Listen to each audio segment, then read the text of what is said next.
Oke, selamat sore.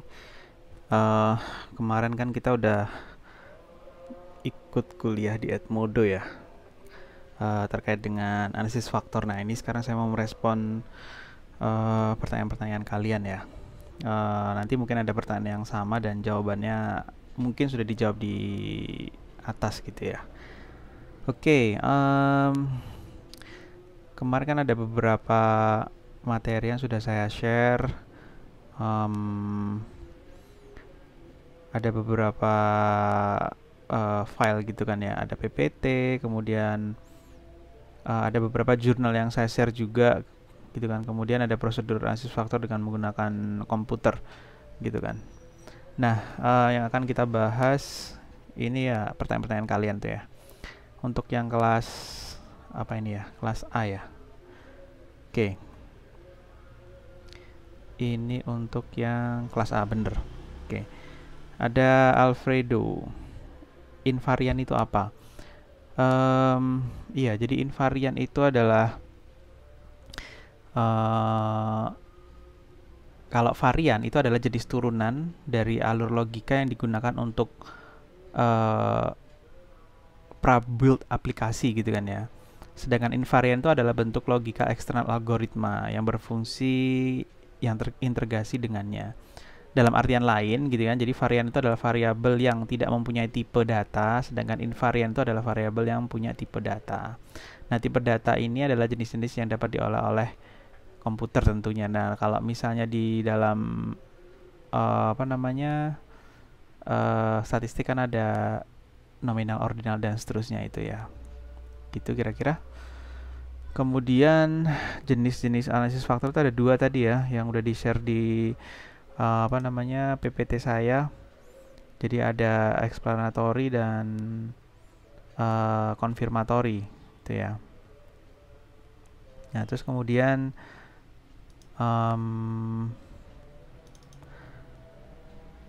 untuk slide yang kelima, oke, saya akan cek slide saya dulu. Nah, untuk yang slide kelima, menguji kesetaraan unit pengukuran antar item itu kurang jelas. Bisa dijelaskan lagi mungkin, Pak? Oke, dari Toby ini ya.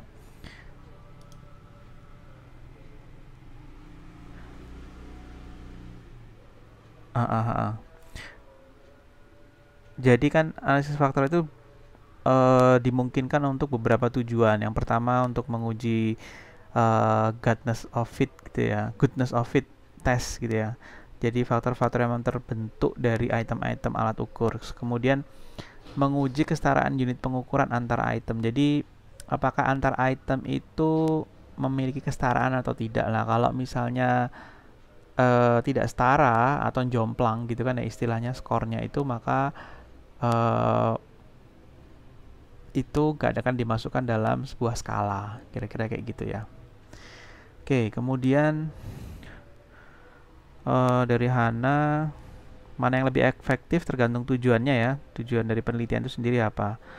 Kemudian dari Vincentius, untuk slide yang pertama, apa yang dimaksud dengan kemiripan. Ya, jadi contoh daily analysis faktor itu kan seperti yang jurnal kalian analisis, dari sekian banyak faktor itu yang mirip itu akan dijadikan satu gitu kan ya. Nah, ini disebut dengan analisis faktor. Jadi misalnya ada ribuan faktor gitu kan tentang sifat manusia. Nah, ini kan seperti alat ukur itu ya, psikologi kepribadian, kayak Big Five gitu ya, Big Five personality itu ya. Itu kan sebenarnya di 5 faktor itu terbentuk dari ribuan faktor gitu kan ya, dari ribuan kata sifat. Nah, kemudian akhirnya dibuatlah item yang bisa mewakili ribuan faktor itu tadi. Kemudian setelah diambil datanya, kemudian dianalisa, ternyata ada beberapa faktor-faktor itu yang mirip gitu kan ya, yang memiliki kemiripan. Nah, kemiripan ini akhirnya dijadikan satu gitu kan ya. Misalnya sabar dan tidak gegabah, misalnya kayak gitu ya. Nah, itu kan bisa dijadikan menjadi satu faktor, misalnya gitu. berhati-hati misalnya kayak gitu ya. Ini misalnya saja ya. Jadi itu adalah salah satu contoh bahwasanya di dalam tes psikologi itu penggunaan analisis faktor itu pernah digunakan untuk alat-alat tes ukur kepribadian. Oke, dari Karina. Ya, kalau dua analisis faktor ya ada dua, exploratory dan konfirmatory. Kalau exploratory itu hanya ya bukan hanya, tapi mengeksplorasi faktor-faktor mana saja yang mirip, kemudian dijadikan satu gitu ya, jadi lebih simpel. Kalau yang contoh yang di slide ini kan pelayanan rumah sakit. Jadi faktor dari pelayanan rumah sakit itu kan ada banyak. Jadi indikatornya itu ada banyak gitu kan ya, yang mengulas tentang kualitas layanan. Nah, misalnya dari sekian indikator ini kemudian dijadikan menjadi 50 item. Nah, dari 50 item itu kemudian dianalisis faktor, ternyata tidak perlu sebanyak itu itemnya gitu kan ya, karena ada beberapa faktor-faktor yang mirip di item itu. Nah, sehingga karena kemiripan itu akhirnya di reduksi gitu kan ya, itemnya menjadi misalnya 25 item saja kayak gitu. Nah, sedangkan yang konfirmatori ini hanya mengkonfirmasi apakah benar memang alat ukur itu benar-benar hanya terdiri dari 3 faktor misalnya kayak gitu. Misalnya faktor-faktor bullying itu ada 3 misalnya ya, ada verbal, fisik, dan sosial. Nah, kemudian di analisis faktor, nah ternyata kok benar gitu kan ya, berarti itu terkonfirmasi. Jadi artinya analisis faktor konfirmatornya berhasil gitu kan ya, terbukti.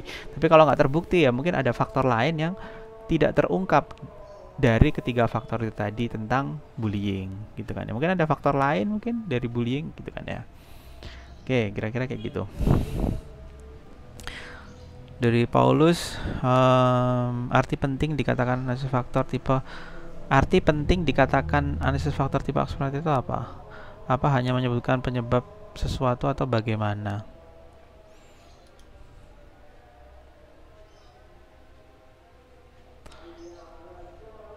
Penting.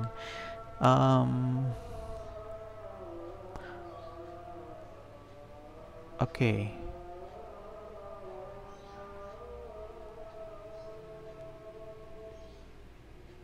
Oke, saya nggak ngerti maksudnya ini apa ya.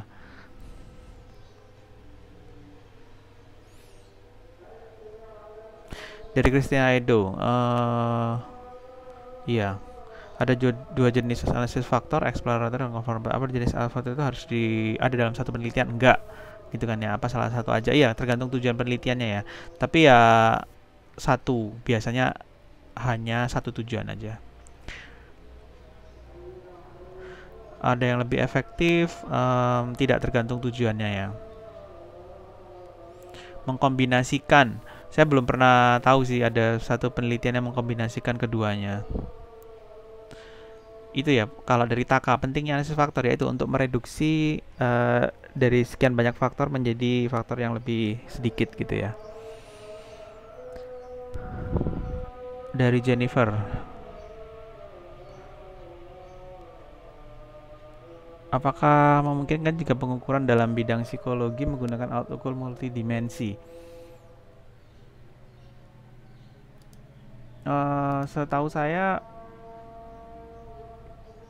alat ukur itu ya satu dimensi ya. Kalau misalnya multidimensi nanti bingung tujuannya itu apa gitu ya. Jadi memang harus difokuskan misalnya hanya mengeksplorasi hanya mengeksplorasi dimensi kecemasan misalnya gitu kan ya. Oh, ini maksudnya multidimensional ini kali ya. Apa namanya? Multidimensional terkait dengan variabel ya. Variabel itu ada di beberapa dimensi-dimensi yang harus diukur. Gitu kan. Misalnya dimensi kognitif, afektif gitu kan ya. Nah, kalau misalnya seperti itu masih memungkinkan gitu kan ya. Oke, kemudian dari Cornelius, skor atau persentase korelasi berapa sebuah item baru dapat dikatakan menjelaskan sebuah komponen atau faktor. Oke, ini nanti saya akan jawab via ini aja ya, teks aja ya. Kemudian analisis faktor ini singkatannya seperti merangkum data tapi dari satu variabel aja ya Pak ya. Iya, kira-kira seperti itu ya. Apa kegunaan analisis faktor dalam penelitian? Untuk mereduksi faktor, gitu kan ya. Kemudian jenis analisis faktor terdapat dua. Ya tadi udah saya jelasin ya bedanya. Kemudian analisis faktor akan mengecek suatu alat ukur benar-benar akan mengukur satu atribut saja atau banyak atribut. Nah, apabila ternyata satu alat ukur mengukur beberapa atribut, maka item-item tersebut langsung digugurkan atau bagaimana? Nah, ini tadi udah saya jelaskan ya. Tujuannya adalah untuk mereduksi. Coba kalian buka itu ya, Big Five itu ya, teori Big Five personality itu ya.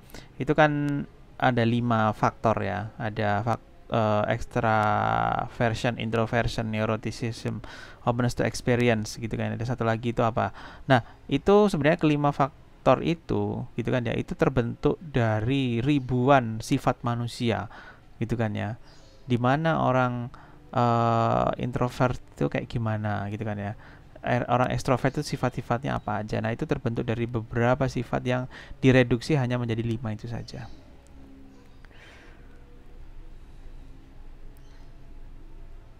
Nah, untuk Klorinda ini ya, ingin menanyakan mengenai analisis yang konfirmator itu dijelaskan bahwa peneliti berusaha memastikan alat ukur yang dibuatnya benar-benar menjelaskan kelima dimensi itu. Nah, peneliti ini memastikannya bagaimana? Ya itu tadi, nanti diukur, kemudian di run gitu ya datanya. Ya, apakah memang benar dimensinya itu misalnya ada 5 gitu tadi kan yang saya contohkan di kasus bullying tadi, misalnya dimensinya apakah ada 3 saja, faktornya apakah ada 3 saja, kayak gitu ya. Oke, terus slide 5 bagian 5. Slide 5. Oh ya.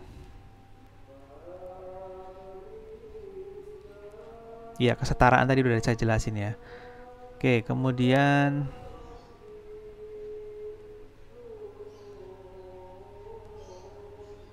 kalau misalnya terjadi interdependensi antar aspek setelah dilakukan analisis faktor, tindak lanjutnya gimana? Ya, kalau misalnya ada interdependensi, adanya keterkaitan, ya berarti harus digabung ya. Jadi faktornya harus digabung. Kemudian iya, untuk menguji ketepatan goodness of fit itu ya. Iya, jadi goodness of fit itu ada biasanya dalam penelitian untuk grounded theory gitu ya. Biasanya kan kita membuat teori itu dari menggali faktor-faktor yang ada di fenomena itu sendiri. Nah, misalnya dari penggalian itu ada 10 hal gitu kan ya yang bisa menyimpulkan fenomena itu. Nah, dari ke-10 hal ini tadi diuji modelnya.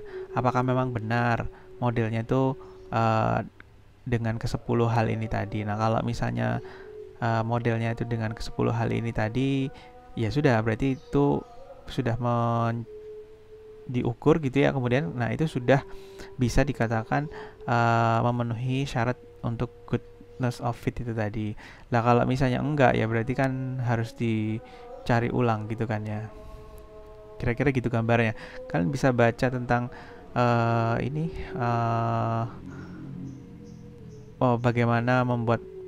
bagaimana membuat teori dari model gitu kan ya. Oke, terus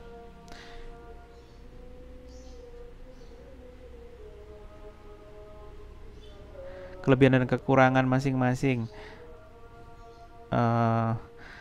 Ya, kalau explore itu hanya untuk mengeksplorasi saja ya, dan karena tujuannya beda ya. Jadi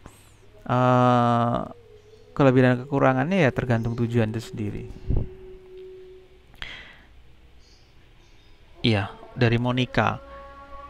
Berarti pengertian analisis faktor konfirmator itu untuk mengonfirmasi alat ukur. Ya, benar. Dan juga menjelaskan apakah itu harus memenuhi skalanya memenuhi skalanya atau belum gitu, karena yang saya tangkap seperti itu. Em, iya, mengkonfirmasi alat ukur itu, eh, apakah seperti yang saya contohkan tadi ya, apakah memang itemnya itu sebanyak itu gitu kan ya, atau perlu direduksi lagi itemnya gitu kan ya. Nah, terus kemudian biar menjadi lebih simpel gitu kan ya. Kemudian apa namanya, memenuhi skalanya atau tidak ini ya, intinya eh, analisis faktor ini untuk membuat alat ukur itu menjadi lebih simple gitu kan ya, lebih powerful gitu ya daripada item yang segitu banyaknya.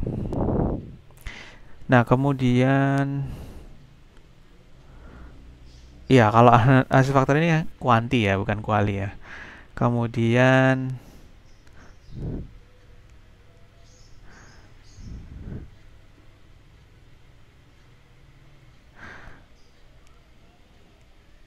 langkah-langkah untuk melakukan analisis faktor. Oke, nanti akan saya jelaskan di tertulis saja. Oke. Kerumunan faktor ya. Kerumunan faktor itu ya itu tadi ya, seperti saya jelaskan di atas bahwa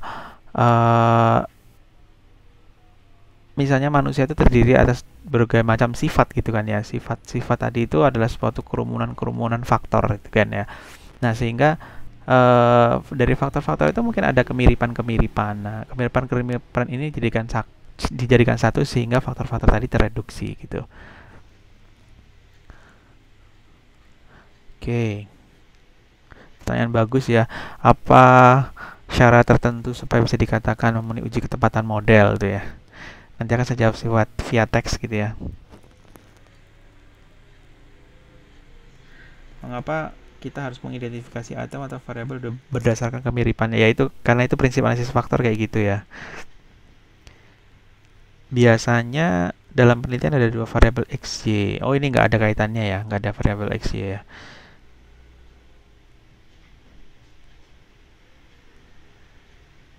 Oke, ini nanti untuk SPSS nanti ada sesi tersendiri ya. Oke, bagus pertanyaannya. Nah, ini ya. Dijelaskan bahwa item yang memiliki korelasi yang tinggi akan membentuk suatu kerumunan faktor. Nah, untuk item yang punya korelasi rendah bagaimana? Ya, tidak berkerumun berarti.